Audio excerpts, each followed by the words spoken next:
"Wahai Musa, aku akan mencabut nyawamu." Mendengar hal ini, kemudian Nabi Musa marah. Lantas ia mendekati orang ini dan langsung menamparnya hingga kedua mata orang ini terlepas dari tempatnya. Nabi Musa alaihissalam diutus kepada kaum Bani Israel untuk menghentikan kekejaman Firaun.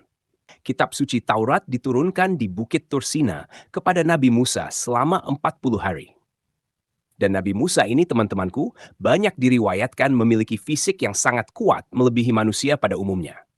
Bahkan pernah ada kisah Nabi Musa ini pernah meninju pemuda Mesir dan langsung mati seketika dengan sekali pukulan. Namun kekuatan fisik dari Nabi Musa ini tak hanya sampai di situ saja.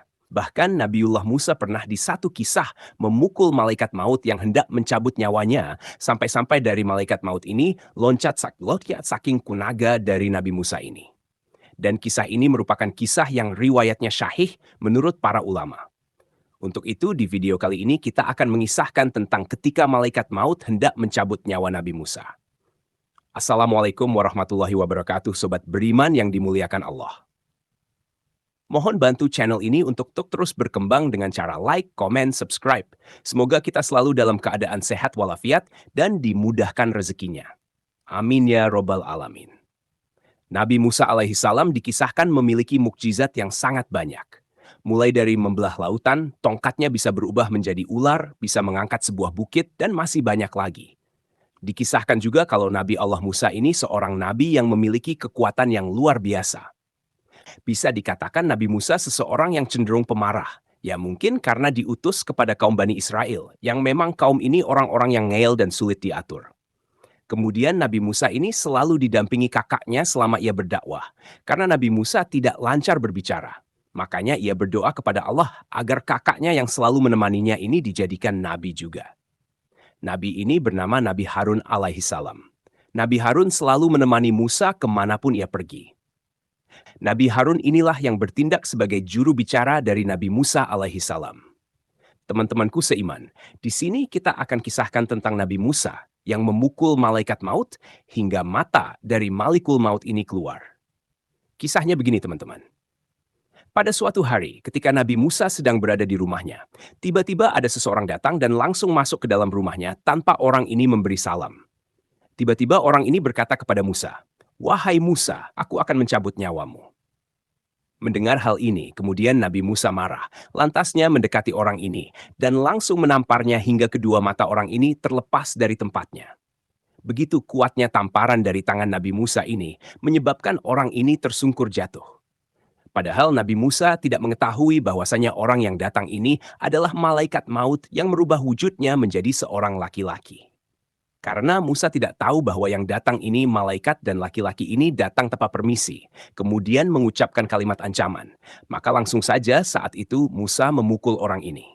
Jika Nabi Musa tahu bahwa pria ini malaikat, pastilah ia tidak akan menamparnya.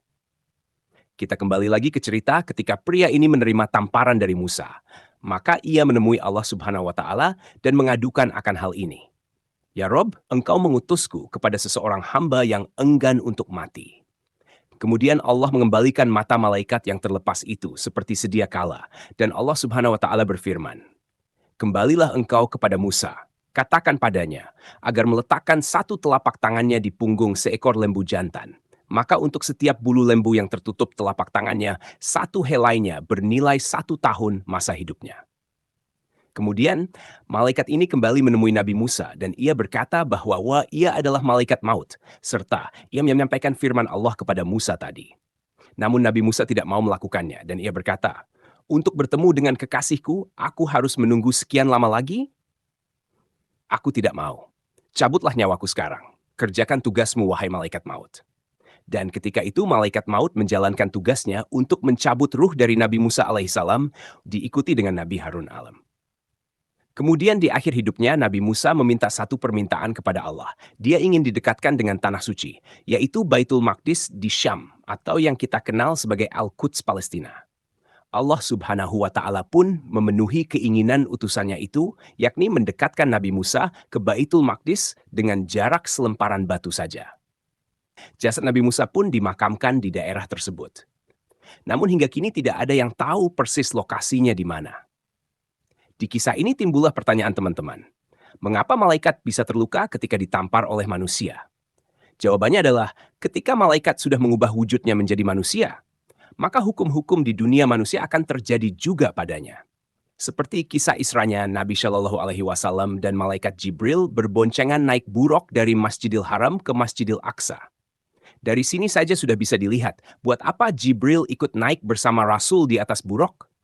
Padahal dia kan malaikat, bisa saja terbang dengan sekejap ke Masjidil Aqsa. Nah, karena pada saat itu malaikat Jibril mengubah wujudnya menjadi manusia, maka terjadi jugalah hukum-hukum dunia manusia kepada Jibril. Sebagaimana kita ketahui, tidak ada manusia yang bisa terbang.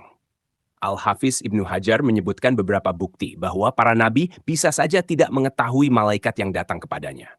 Jadi, para nabi tidak bisa mengetahui itu malaikat bukan ketika malaikat merubah bentuknya menjadi manusia. Sama seperti kisah Nabi Ibrahim dan Nabi Luth ketika bertemu malaikat dalam bentuk manusia. Dulu ada malaikat yang datang menemui Nabi Ibrahim dan Nabi Luth dalam rupa manusia. Nabi Ibrahim dan Luth awalnya tidak mengenalnya. Andai Nabi Ibrahim tahu bahwa dua orang itu adalah malaikat, tentu Nabi Ibrahim tidak akan menyuguhkan makanan untuk mereka.